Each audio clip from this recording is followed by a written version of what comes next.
is no obstruction throughout the 10 directions. That is called the transference of unfettered liberation. When the virtue of the nature is perfectly realized, the boundaries of the Dharma realm are destroyed. That is called the transference of the limitlessness of the Dharma realm. Ananda, when these good men have completely purified these 41 minds, they further accomplish 4 kinds of wonderfully perfect aiding practices. The enlightenment of a Buddha is just about to become a function of their own minds. It is on the verge of emerging but has not yet emerged, and so it can be compared to the point just before wood ignites when it is drilled to produce fire. That is called the level of heat. They continue on with their own minds to tread where the Buddhas tread, as if relying and yet not. It is as if they were climbing a lofty mountain, to the point where their bodies are in space but there remains a slight obstruction beneath them. That is called the level of the summit. When the mind and the Buddha are two and yet the same, they have well obtained the middle way. They are like someone who endures something when it seems impossible to either hold it in or let it go. That is called the level of patience. When numbers and limits are gone, no such designations as the middle way or as confusion and enlightenment are made. That is called the level of being first in the world. Ananda, these good men have successfully penetrated through to Great Bodhi. Their enlightenment reaches through to the thus come ones. They have fathomed the state of Buddhahood. That is called the ground of happiness. The differences enter into identity, even the notion of identity is gone. That is called the ground of leaving filth. At the point of ultimate purity, brightness comes forth. That is called the ground of emitting light. When the brightness becomes ultimate, enlightenment is full. That is called the ground of blazing wisdom. No identity or difference can be attained. That is called the ground of invincibility. With unconditioned true suchness, the nature is spotless, and brightness is revealed. That is called the ground of manifestation. Coming to the farthest limits of true suchness is called the ground of traveling far. The single mind of true suchness is called the ground of immovability. Bringing forth the function of true suchness is called the ground of good wisdom. Ananda, all bodhisattvas beyond this point have completed their cultivation and have perfected their merit and virtue, and so this ground is called the level of cultivation. Then a wonderful cloud of compassion hovers over the sea of nirvana. That is called the ground of the Dharma cloud.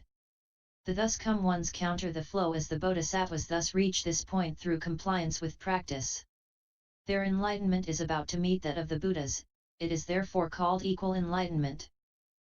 Ananda, the enlightenment which encompasses the mind of dry wisdom through to the culmination of equal enlightenment is awakening within the Varja mind. That constitutes the level of initial dry wisdom. Thus there are totals of 12 single and grouped levels. At last they reach wonderful enlightenment and accomplish the unsurpassed way. At all these levels they use Vajra contemplation of 10 profound analogies for the ways in which things are like an illusion. In Shamatha they use the thus come ones Vipassana to cultivate them purely, to be certified to them, and to gradually enter them more and more deeply. Ananda, because they put to use the 3 means of advancement throughout all of them, they are well able to accomplish the 55 stages of the true Bodhi path. This manner of contemplation is called proper contemplation. Contemplation other than this is called deviant contemplation. Then Dharma Prince Manjushri arose from his seat, and in the midst of the assembly he bowed at the Buddha's feet and said to the Buddha, "What is the name of this sutra and how should we and all beings uphold it?" The Buddha told Manjushri, "This sutra is called Great Buddha at the Crown, Sai Dan Duo. Duo De La, the unsurpassed precious seal and pure, clear, ocean-like eye of the thus come ones of the 10 directions. It is also called the cause for saving a relative, the rescue of Ananda and the Bhikshuni's nature, and the attaining of the Bodhi mind and entry into the sea of pervasive knowledge. It is also called the thus come one's secret cause of cultivation that brings certification to the complete meaning. It is also called the great expansive means, the wonderful lotus flower king, the Dharani mantra which is the mother of all Buddhas of the 10 directions. It is also called the foremost Shurangama sections and phrases for anointing the crown of the head, and all Bodhisattvas' myriad practices. Thus should you respectfully uphold it. After that was said, Ananda and all in the great assembly immediately received the thus come one's instruction in the secret seal, the meaning of Bodhi law, and heard these names for the complete meaning of this sutra.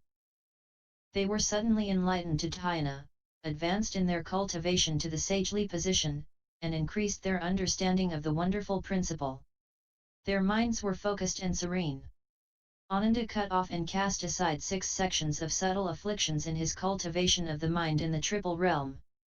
He arose from his seat, bowed at the Buddha's feet, places his palms together respectfully, and said to the Buddha, the great, awesome and virtuous world-honored one, whose compassionate sound knows no limit, has well instructed beings as to their extremely subtle submersion in delusion and has caused me on this day to become blissful in body and mind and to obtain enormous benefit.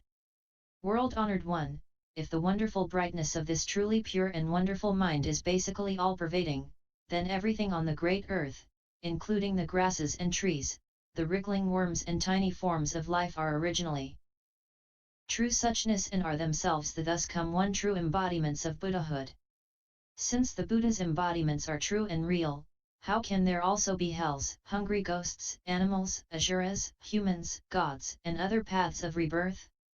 World-honored one, do these paths exist naturally of themselves, or are they created by beings' falseness and habits? World-honored one, the bhikkhuni precious lotus fragrance, for example, received the bodhisattva precepts and then indulged in lustful desire, recklessly saying that sexual acts did not involve killing or stealing and they carried no karmic retribution. But after saying that, her female organs caught fire, and then the raging blaze spread throughout all her joints as she fell into the unintermittent hell alive. And there were the mighty King Crystal and the Bhiksha good stars. Crystal exterminated the Gautama clan and good stars recklessly said that all dharmas are empty. They both sank into the unintermittent hell alive. Are these hells fixed places, or do they arise spontaneously? Is it that each individual undergoes whatever kind of karma he or she creates? I only hope the Buddha will be compassionate and instruct those of us who do not understand this. May he cause all beings who uphold the precepts to receive this definitive instruction with joyful respect upon hearing it and be careful not to transgress it. The Buddha said to Ananda, "What a good question! You want to keep all living beings from adopting deviant views. You should listen attentively now and I will explain this matter for you. Actually, Ananda, all beings are fundamentally true and pure, but because of their false views they give rise to the falseness of habits, which are divided into an internal aspect and an external aspect. Ananda, the internal aspect refers to what occurs inside living beings. Because of love and defilement, they produce the falseness of emotions. When these emotions accumulate without cease, they can create the fluids of love. That is why living beings' mouths water when they think about delicious food. When they think about a deceased person, either with fondness or with anger, tears will flow from their eyes. When they are greedy for wealth, a current of lust will course through their hearts and their skin will become lustrous. When their minds dwell on lustful conduct, spontaneous secretions will come from the male or female organ. Ananda, although the kinds of love differ, their flow and formation is the same. With this moisture, one cannot ascend, but will naturally fall. This is called the internal aspect. Shurangama Sutra, Volume 7, Part 2. Ananda, the external aspect refers to what happens outside living beings. Because of longing and yearning, they give rise to fantasies. When these fantasies persist without cease, they can create an uplifting energy. That is why when living beings uphold the precepts in their minds, their bodies will be buoyant and feel light and clear. When they uphold mantra seals in their minds, they will command a heroic and resolute perspective. When they have the desire in their minds to be born in the heavens, in their dreams they will have thoughts of flying and ascending. When they cherish the Buddha lands in their minds, then the sagely realms will appear in a shimmering vision, and they will serve the good and wise advisors with little thought for their own lives. 7p94 Ananda, although the thought varies, the lightness and uplifting is the same. With flight and ascension, one will not sink, but will naturally become transcendent. This is called the external aspect. Ananda, all beings in the world are caught up in the continuity of birth and death. Birth happens because of their habitual tendencies, death results in flow and change. When they are on the verge of dying, but when the final warmth has not left their bodies, all the good and evil they have done in that life suddenly and simultaneously manifest. They experience the intermingling of two habits: an abhorrence of death and an attraction to life. Endowed solely with thought, they will fly and can certainly be reborn in the heavens. If in their minds they have blessings and wisdom, as well as pure vows, then their hearts will spontaneously open and they will see the Buddhas of the 10 directions and all their pure lands, and they will be reborn in whichever one they wish.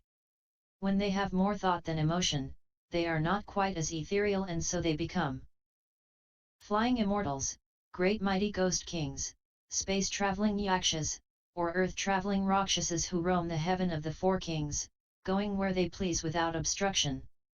Among them may be some with good vows and good hearts who will protect and uphold my Dharma. Perhaps they protect the pure precepts by following and supporting those who hold precepts.